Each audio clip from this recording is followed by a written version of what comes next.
Welcome back to the deep dive, everybody. Today we're taking a deep dive into a pretty amazing report. It looks 20 years into the future. Oh, wow. 20 years. Yeah, 20 years out. Crystal ball time. Kind of a crystal ball, but it's backed up by a lot of really interesting research. So we're looking at potential trends, right? Right. And opportunities that are emerging.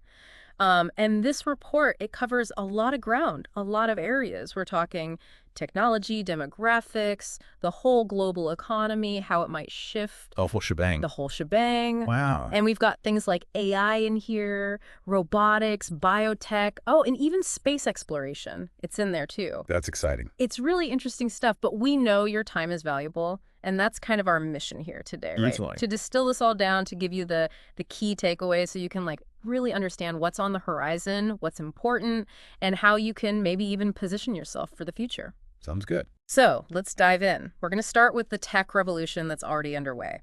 And AI, artificial intelligence, that's right at the center of it all. Now, this report, it talks about this shift to something called APAI, Adaptive Predictive AI. So what is that? Yeah, I mean, you think about, the AI we're used to now, it analyzes data that we give it, but API is a whole different ballgame. Think of it as AI that can anticipate problems, like before they even happen, and then take action to solve them, autonomously. So it's not just reacting, it's predicting and preventing.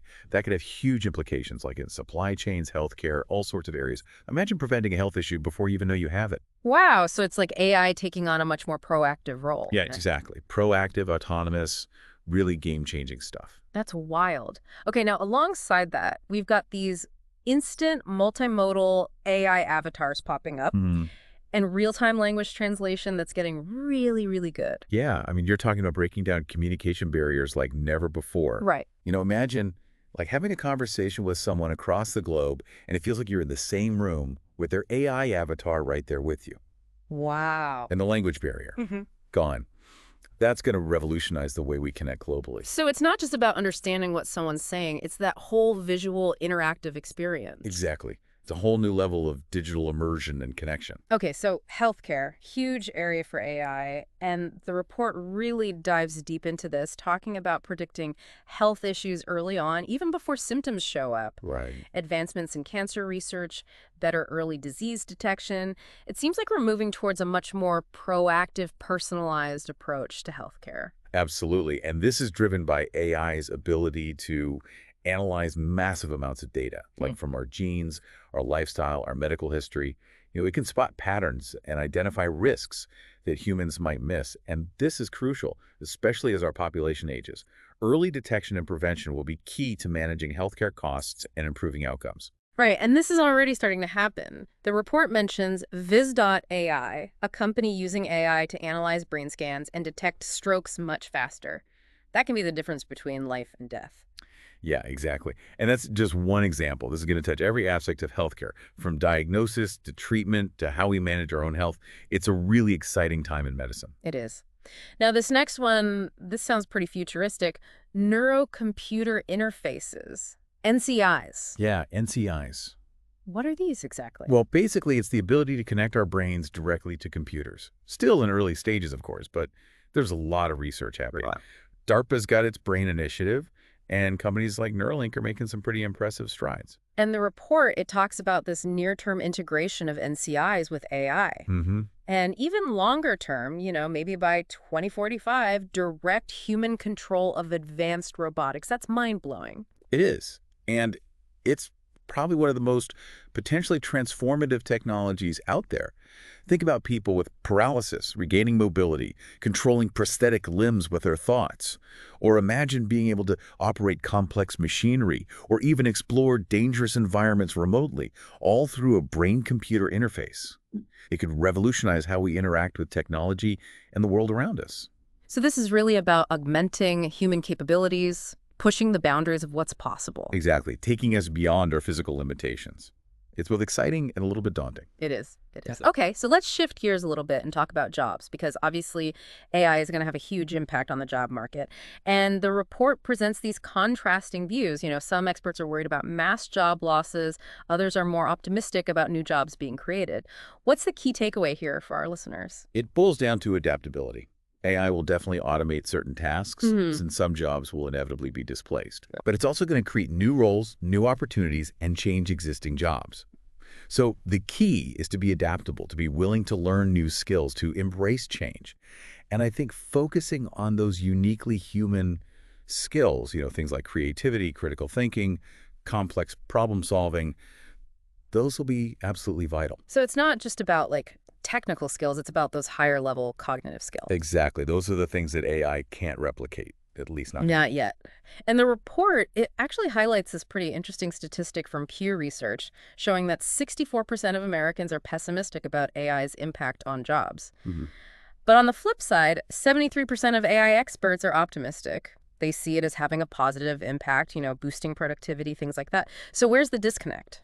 Well, I think it's partly about fear of the unknown. AI is new, it's rapidly evolving, and people are naturally apprehensive about change, especially when it comes to their livelihoods. But I also think there's a lack of understanding about what AI can and can't do. And that's where education and communication are so important. We need to help people understand the potential benefits of AI, the new opportunities it can create, and how to adapt to this changing landscape. It's about finding that balance between the fear and the potential. Exactly. And I think as we become more familiar with AI and its capabilities, some of that fear will subside.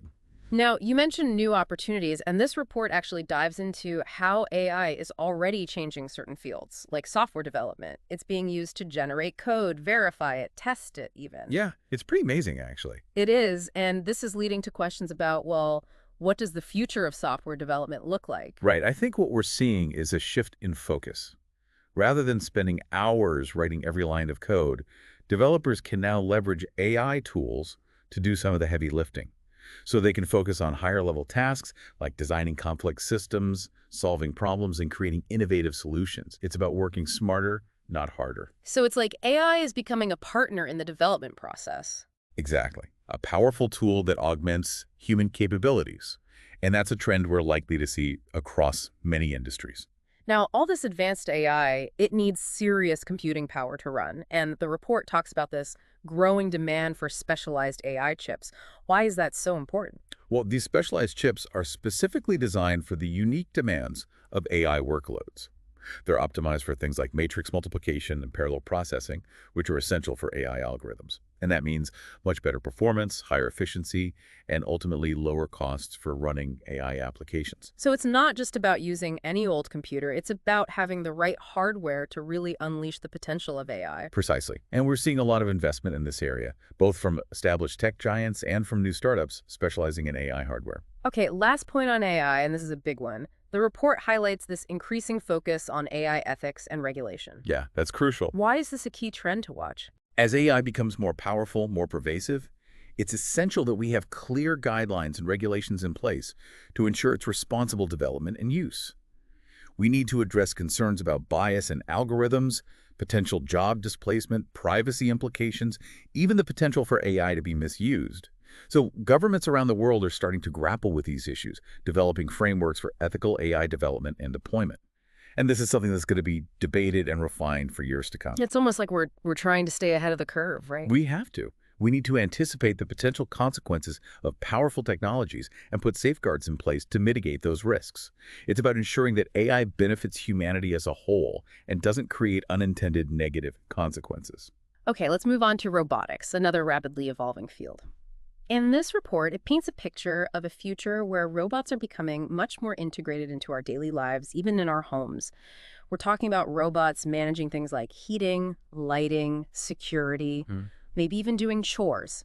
What's driving this trend? Well, a couple of things, really. I mean, convenience is a big factor. People are always looking for ways to simplify their lives, and robots can certainly help with that. Imagine coming home to a clean house because your robot took care of the vacuuming and the dishes. Right. Sign me up for that. Exactly. But it's not just about convenience. There's also a growing focus on energy efficiency. Robots can be programmed to optimize energy usage in our homes, adjusting the thermostat, turning off lights, things like that. And that can lead to significant cost savings and reduce our environmental impact. So robots contributing to a greener lifestyle. Exactly. And then there's the potential for robots to address labor shortages, particularly in domestic tasks. As populations age in many developed countries, Finding people to do these jobs is becoming more challenging, so robots could fill that gap, providing assistance and support to those who need it. Okay, now beyond our homes, robots are already transforming industries. And the report talks about the significant growth in collaborative robots or cobots.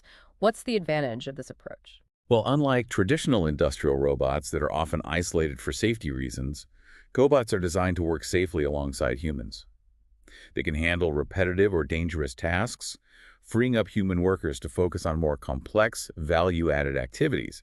This can boost productivity, improve efficiency, and create a safer work environment. So it's not about replacing human workers, it's about augmenting their capabilities. Exactly. It's about humans and robots working together as a team. Hmm. And we're seeing this trend across many industries, from manufacturing and logistics to healthcare. Now, there's a lot of buzz around humanoid robots, and the report dives into this as well. What's the current focus and what's the potential here? Right now, the focus is primarily on developing humanoid robots for specific industrial applications, like in automotive manufacturing, warehousing, those kinds of sectors. And that's because these are areas where there are labor shortages, and humanoid robots can potentially fill those gaps. They can perform tasks that require dexterity, mobility, and the ability to navigate human-designed environments. But the long-term goal is to develop more general-purpose humanoid robots that can be used in a wider range of applications. So we're not quite at the stage where we have robots walking around doing all our chores, but we're making progress in that direction. We are, and there are still some significant challenges to overcome, particularly in areas like autonomous navigation and cost reduction. But with ongoing research and development, we're likely to see significant advancements in humanoid robotics in the coming years. Okay, so sustainability, it's a big theme across all these technological advancements. And the report specifically talks about how robotics can contribute to greener practices. How are robots helping us become more sustainable? Well, in a number of ways, actually. Robots can help manufacturers reduce waste by optimizing production processes and minimizing errors.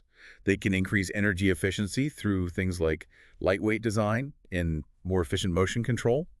And they can even help with the production of green technologies like solar panels and wind turbines.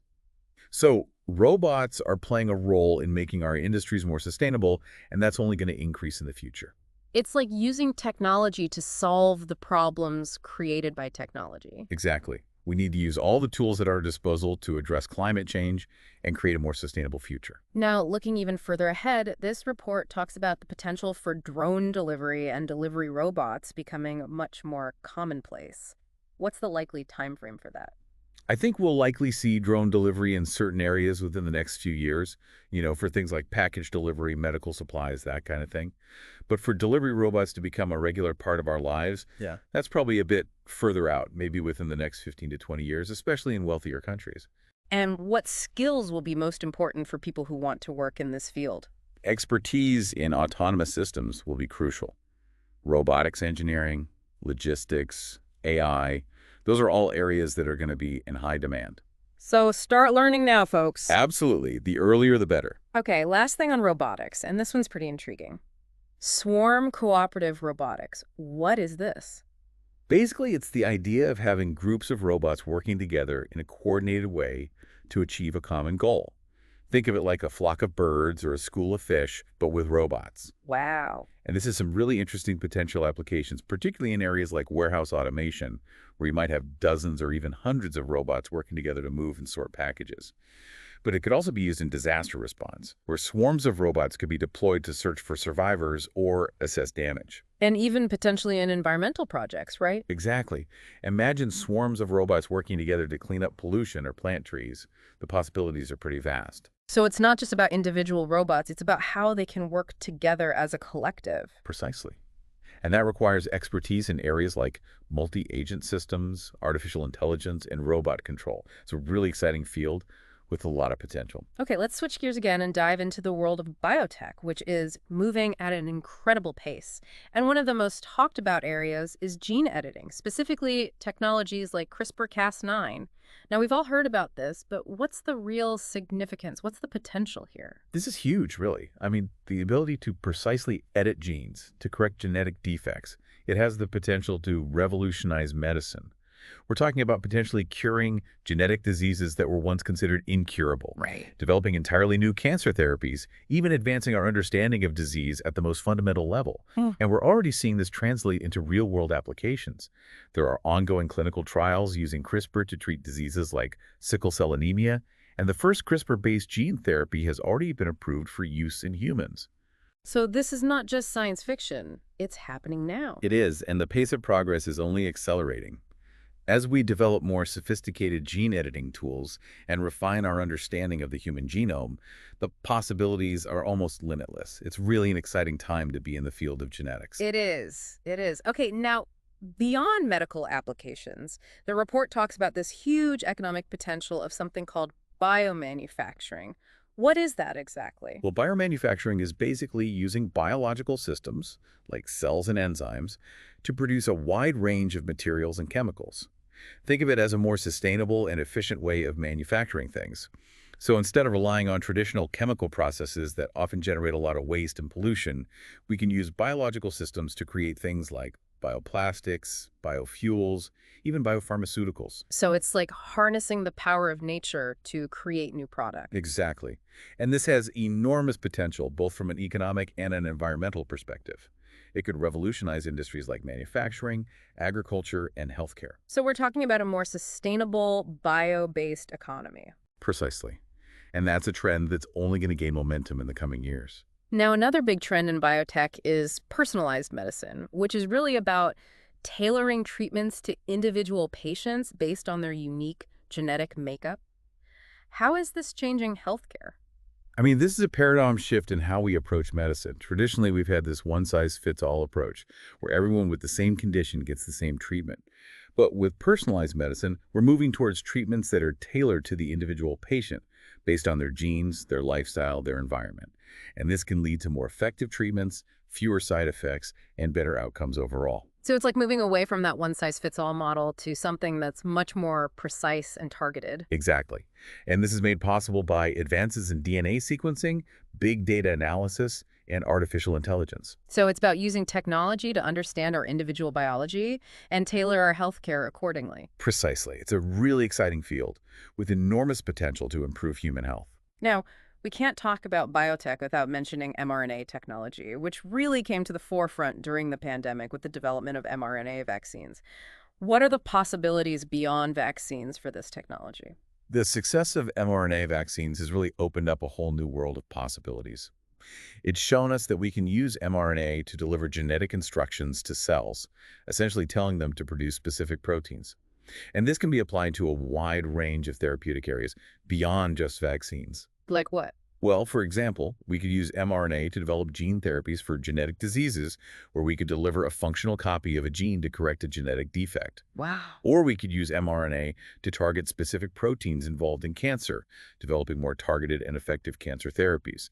And there's even potential for using mRNA to develop new antiviral therapies for diseases like HIV and hepatitis C. So mRNA could be a game changer for a whole range of diseases. Absolutely. It's a versatile technology with enormous potential. Okay, now, this next one sounds like something out of a science fiction movie, bioprinting.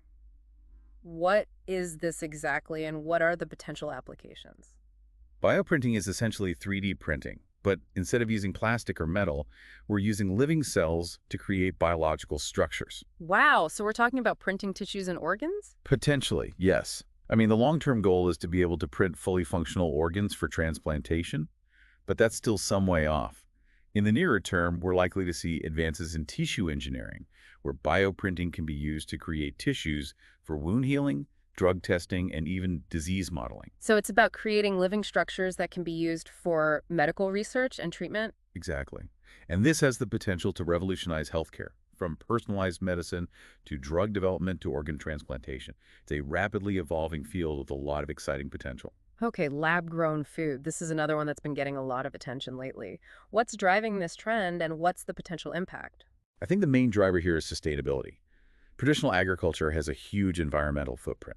Right. It's a major contributor to greenhouse gas emissions, deforestation, water pollution, you name it. Right. So lab-grown food, also known as cultivated meat, offers a potential solution.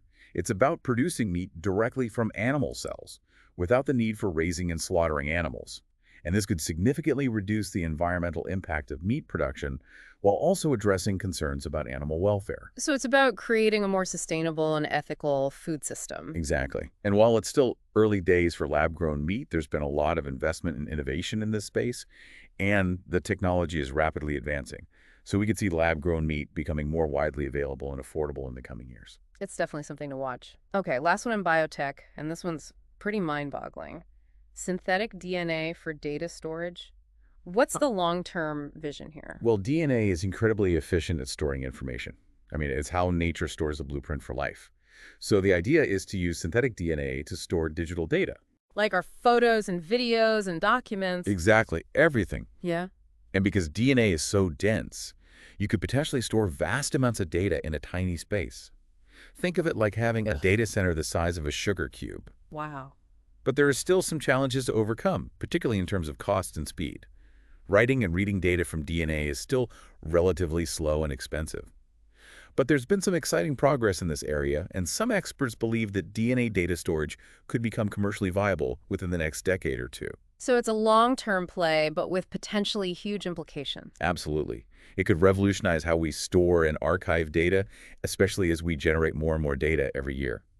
Okay, let's move on to renewable energy, which is obviously crucial for addressing climate change. And solar power in particular has seen massive growth in recent years. What's the expectation for the next couple of decades? I mean, solar is poised to become the dominant source of electricity globally. It's already the cheapest form of new electricity generation in many parts of the world, and the cost is continuing to fall. So we're likely to see a massive expansion of solar capacity in the coming years, driven by both economics and environmental concerns. In the report, it talks about solar potentially providing 40% of a country's electricity by 2035. Yeah, and by then, it could become the leading global electricity source, overtaking fossil fuels. And that's a huge shift. It is. It is. Okay, so we're generating all this clean energy, but to really take advantage of it, we need to upgrade our energy infrastructure. What are the key needs there? Yeah, that's a crucial point.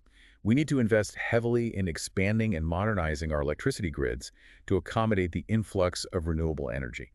And that means building new transmission lines to transport electricity from where it's generated to where it's needed.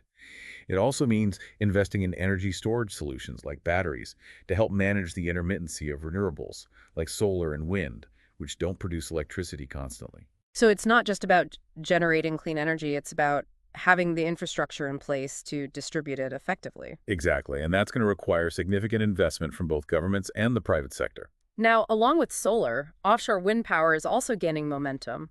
What role is it likely to play in the future energy mix? Offshore wind has enormous potential, especially in coastal areas. It's a consistent and reliable source of energy, and the technology is rapidly advancing. So we're likely to see a significant increase in offshore wind capacity in the coming years, contributing to our transition to a cleaner energy future. So it's another important piece of the renewable energy puzzle. Absolutely. And we need to diversify our renewable energy portfolio. Solar and wind are great, but we also need to consider other sources like hydro, geothermal, even wave and tidal energy. And what about fusion? Is that a viable option for the future? Fusion is definitely a long-term goal. It has the potential to provide an almost limitless source of clean energy, but it's still in the research and development phase, and there are significant technical challenges to overcome. The ITER project, an international collaboration to build a fusion reactor, is a major step in that direction. But it's likely to be several decades before fusion becomes a commercially viable energy source.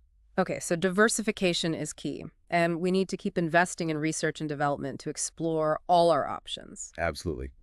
The energy transition is a complex challenge, and there's no single solution.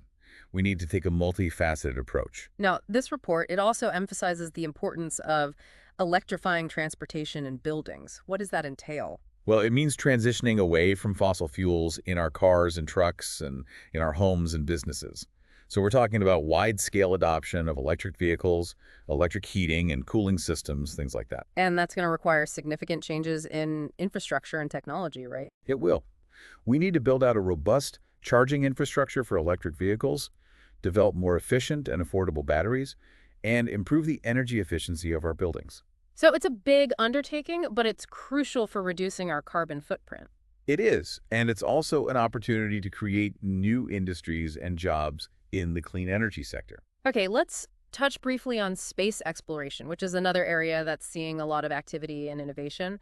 And the commercial space industry in particular is booming. What's driving this growth? It's really a confluence of factors. I mean, the cost of launching things into space has come down dramatically in recent years, thanks to the development of reusable rockets by companies like SpaceX. Right. And that's opened up a whole new world of possibilities for commercial activities in space. Yeah. So we're seeing companies launching satellites for communication, Earth observation, even space tourism. Mm. And there's also growing interest in things like asteroid mining and space manufacturing. So it's like the final frontier is becoming more accessible. It is, and that's attracting a lot of investment from both entrepreneurs and established companies. Now, NASA's Artemis program, which aims to land humans on the moon again, that's also generating a lot of excitement. What's the long-term goal of this program? Artemis is about establishing a sustained human presence on the moon. It's not just about planting a flag and coming back. The goal is to build a base camp on the moon, to conduct scientific research, to test technologies for future missions to Mars, and to ultimately create a stepping stone for human exploration of the solar system. So it's about making the moon a permanent outpost for humanity. Exactly. And that's a really ambitious goal, but it's one that could have profound implications for our understanding of the universe and our place in it. Now, along with exploring space, there's also growing interest in utilizing resources found in space, like water ice on the moon or minerals on asteroids. What's the potential impact of this? Well, if we can find and extract resources in space, it could significantly reduce the cost and increase the feasibility of deep space missions. For example, water ice on the moon could be used to produce rocket fuel, making it much cheaper to travel to and from the moon and beyond. So it's about creating a more sustainable and self-sufficient space economy. Exactly. And that could open up a whole new frontier for human activity and innovation. Okay, last thing on space. The report highlights the growing importance of autonomous systems and artificial intelligence for spacecraft. Why is that so crucial? As we send spacecraft further into space, communication delays become a major issue. It can take minutes or even hours for signals to travel back and forth between Earth and a spacecraft in deep space. So spacecraft need to be able to make decisions and adapt to changing conditions on their own without constant human intervention. So it's about giving spacecraft the ability to think for themselves.